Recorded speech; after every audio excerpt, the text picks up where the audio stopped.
So our mission, in simple terms, the way I like to talk about it is there's three components to it. We used to just look at people, say what was wrong, and say how we're going to fix it.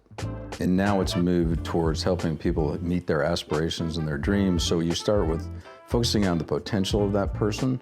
As they meet their potential, they start gaining independence. And as they get more and more independent, they ultimately get what our real goal is inclusion in their chosen communities. So it's potential, independence, and inclusion are the three keystones of it.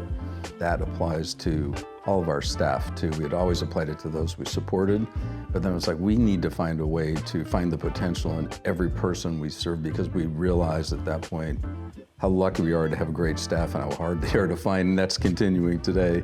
So working on developing the potential of those staff and giving them the independent skills so they can make great decisions without having to consult people, then gets them included in the leadership structure, even at a local level. So it's really a mission that it goes across everything we do. We want to grow big but feel small. I want people to know they can just walk in my office. I was out in Vermont last week meeting all of our new case managers. And I was doing a scavenger hunt with them. And so now I've got 70 new friends who, when I come the next time, aren't going to freak out that the CEO is there. They're going to say it's Doug. And so the importance of that is that culture is so strong. When you look at our senior leadership team, many of them have been here since before benchmark.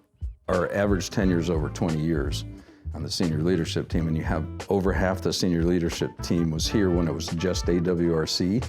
So the culture that was created there has carried through for a long time, and we just been able to perpetuate it. And the importance of that is that it keeps that entrepreneurial, how can we do this spirit alive? We don't have people saying, no, this is gonna be too hard, I don't wanna do it. They're like, man, this is gonna be hard, how do we do it? I want a Formula One team.